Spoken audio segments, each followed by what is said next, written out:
Bien, lo que estaba sonando en esta parte del programa, Calexico, otro día vamos a hablar de esta banda, una banda importantísima, Cumbia Península. Miguel, vamos a seguir hablando un poco del Poder Judicial. Recién comentábamos este fallo de un juzgado de Puerto Iguazú, Ujú. metiéndose un poco con el derecho laboral. Y en este caso vamos a meternos con una causa que hemos seguido muchísimo aquí en la radio de la universidad, lo seguimos haciendo. Es una historia que lo contamos como en varios tramos. Arrancamos allá por el 2011, cuando se conoció el juzgamiento y el proceso judicial contra María Obando, Ujú. ese proceso que terminó con una absolución y que después volvimos a hablar mucho, no solamente de lo que le pasó después a ella, a su familia, a sus hijas, a sus hijos, sino también de la causa, la segunda causa penal que la terminó condenando a 20 años de prisión. Está presa desde octubre del 2020 y que esta causa tuvo una resolución hace unos días del Superior Tribunal de Justicia que termina confirmando esa sentencia. Está en línea para que nos explique un poco cómo sigue esta causa Roxana Rivas, que es una de las abogadas defensoras de María. Roxana, muy buenas tardes, ¿cómo estás? Miguel Riquelme, Alicia Rivas, te saludamos. Hola, ¿cómo están? Bien, gracias. Explícanos esta etapa de la causa. Bueno, lo que se confirmó en el Superior Tribunal de Justicia es justamente la condena de María y también de los dos jóvenes que fueron condenadas junto a ella por estos hechos y bueno, la condena, la confirmación es del Superior Tribunal de Justicia de la provincia, que en las causas penales actúa como un tribunal de casación de los tribunales orales. Así que es una instancia de revisión ordinaria, en el sentido de una apelación, sería más o menos para que se entienda. Se confirmó después de 4 años. Nosotros sabíamos a ciencia cierta que esto seguramente iba a ser así, porque, bueno, también lo que aprendimos en todo este tiempo es que el Poder Judicial tiene sus respuestas corporativas y entonces esto iba a pasar así, ¿no? Y bueno, este cierre de instancia nos habilita una instancia extraordinaria ante la Corte Suprema de Justicia, que es lo que se presentó hoy, y seguiremos esperando que un órgano objetivo y que objetivo principalmente pueda revisar la condena en los términos que nosotros fuimos planteando desde el primer momento cuando salimos a defender a María, y también a esos jóvenes que algunos ya están hace más de 9 años presos, porque ellos estuvieron presos desde el primer momento. Que además fueron imputados de hechos terribles cuando apenas tenían 15 y 16 años, eran jóvenes, sin ningún tipo de antecedentes, y que bueno, cayeron y fueron atrapados por el sistema para legitimar un poco esta actuación de la justicia con María y con otras tantas mujeres en su misma condición.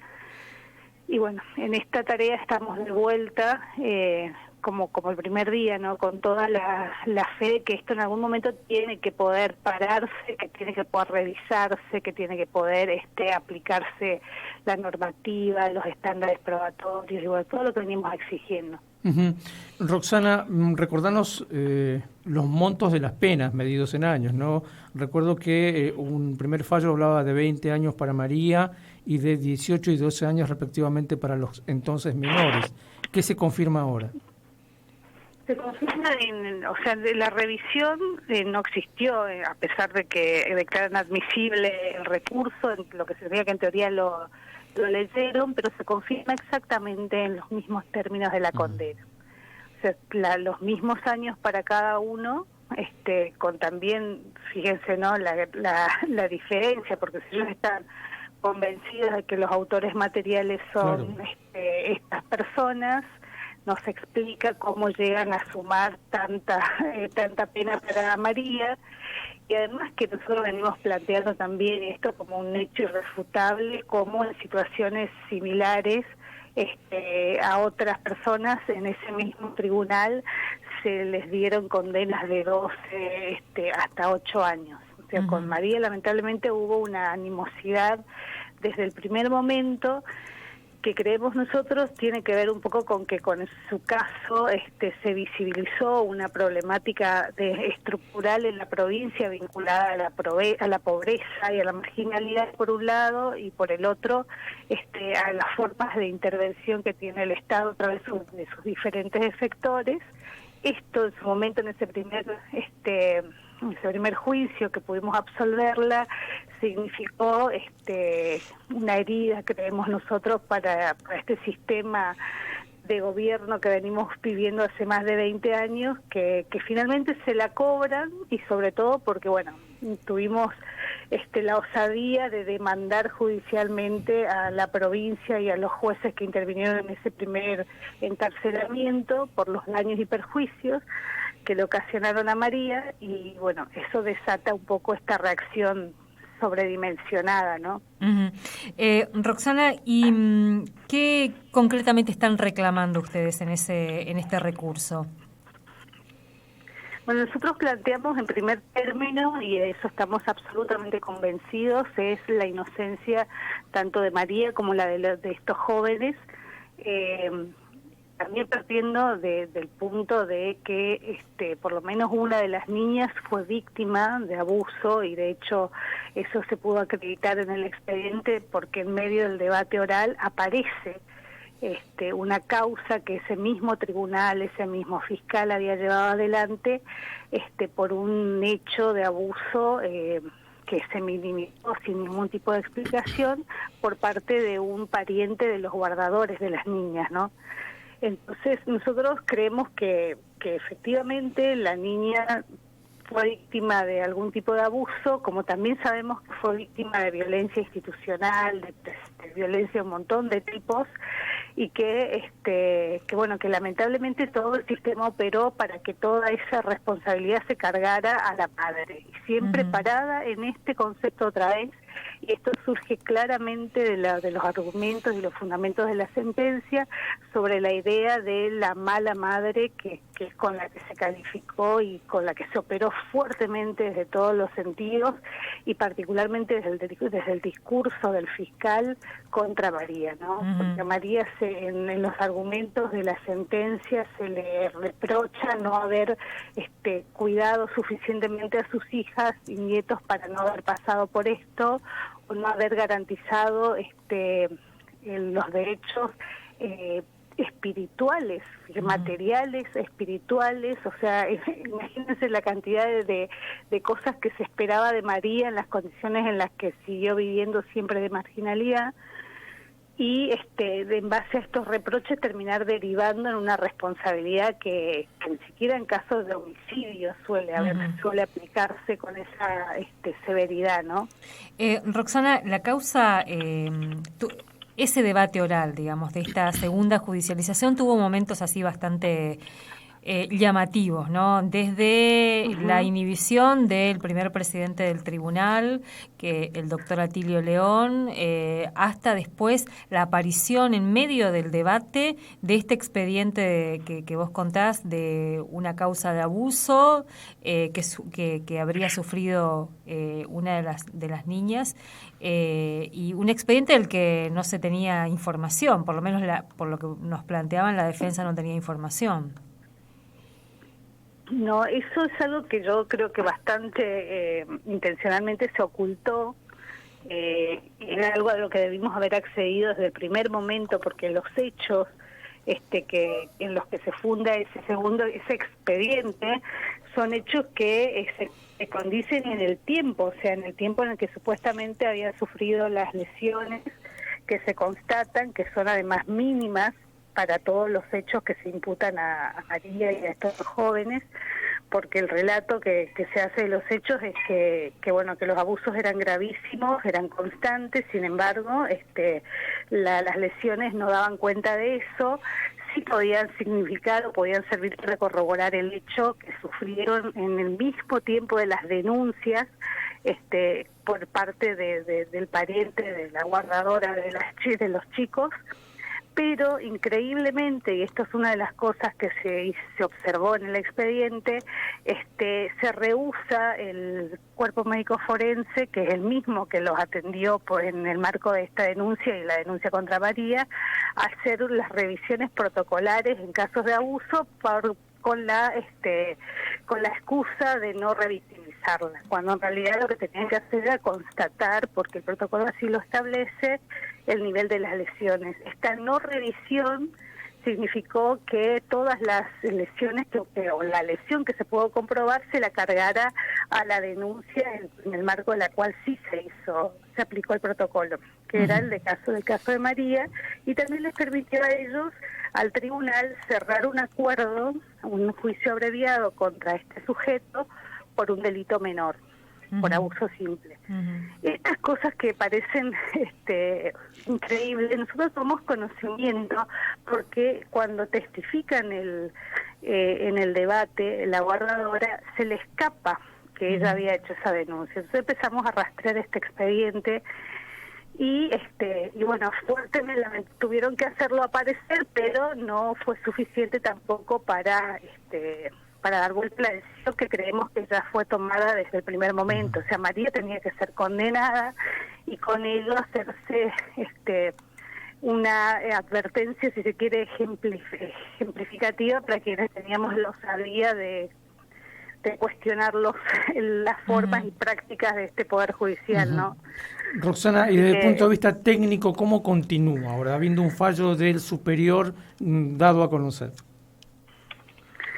¿Cómo, perdón? Desde el punto de vista técnico, ¿cómo continúa el trabajo de ustedes como abogados dado a conocer el fallo del superior?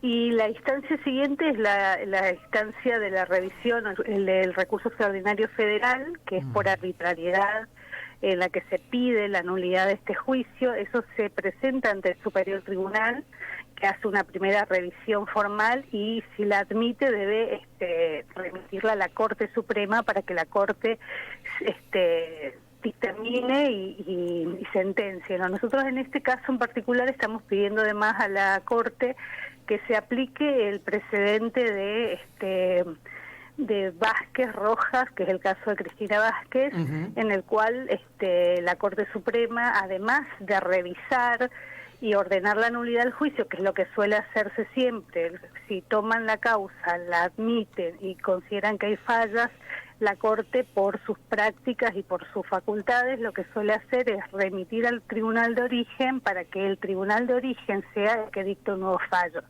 En el caso de Cristina, fueron tan graves las irregularidades, que la Corte Suprema toma competencia y dicta una sentencia absolutoria. Nosotros estamos pidiendo que en este caso pase lo mismo, porque lo que no tenemos es ninguna garantía de que el Superior Tribunal o el Tribunal, una vez que reciba, si es que fuera admitido el recurso, alguna precisión, pero no termine fallando de la misma manera como también ya hubo precedentes en la provincia. La provincia fue fuertemente observada en varios fallos sobre sus condenas, sin embargo las sigue repitiendo, que es lo que también nos sucede, ¿no?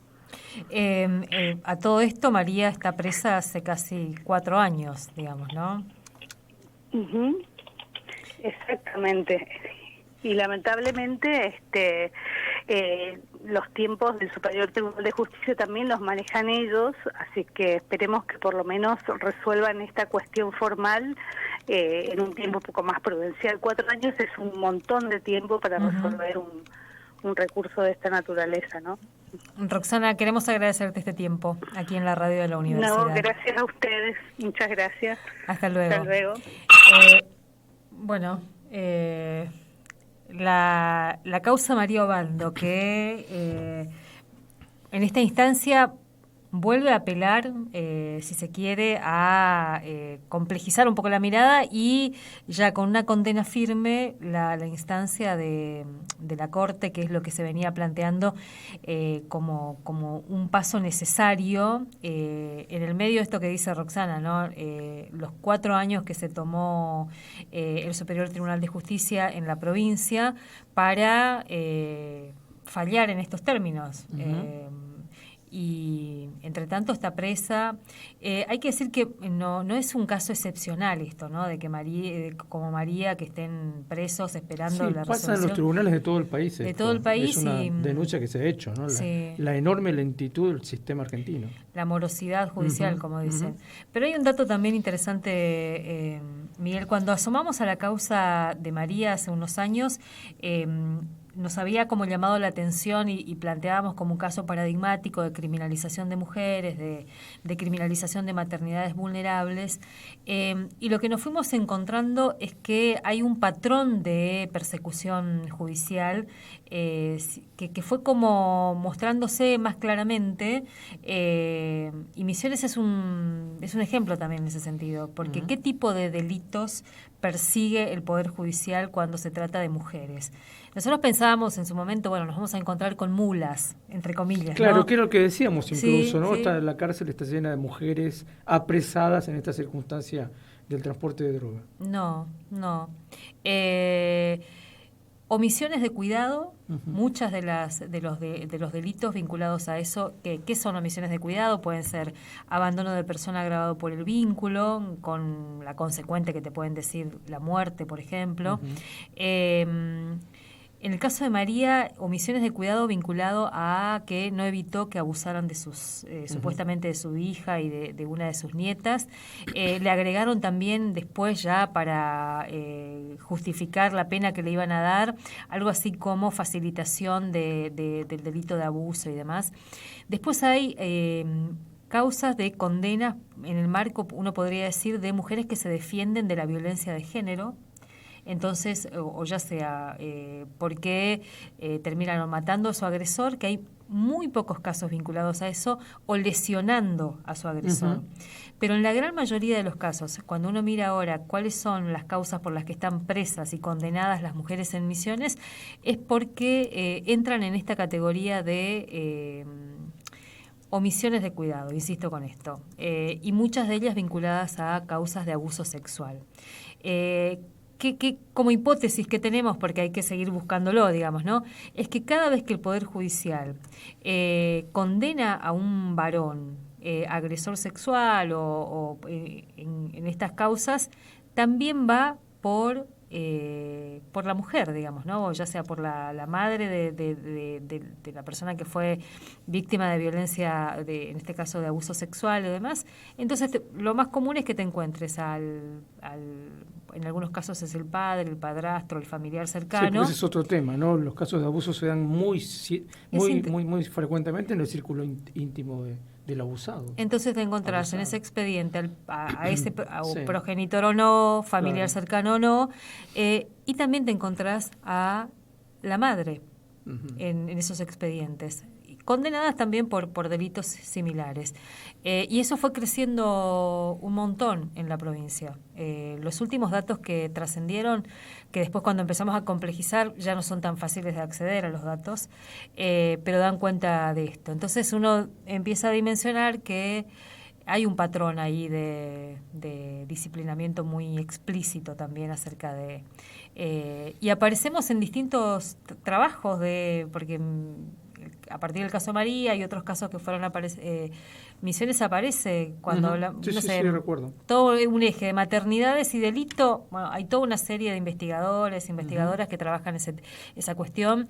Sí, criminalización de la pobreza y montones de citas de la situación de Misiones. Es muy impresionante eso. 17:34.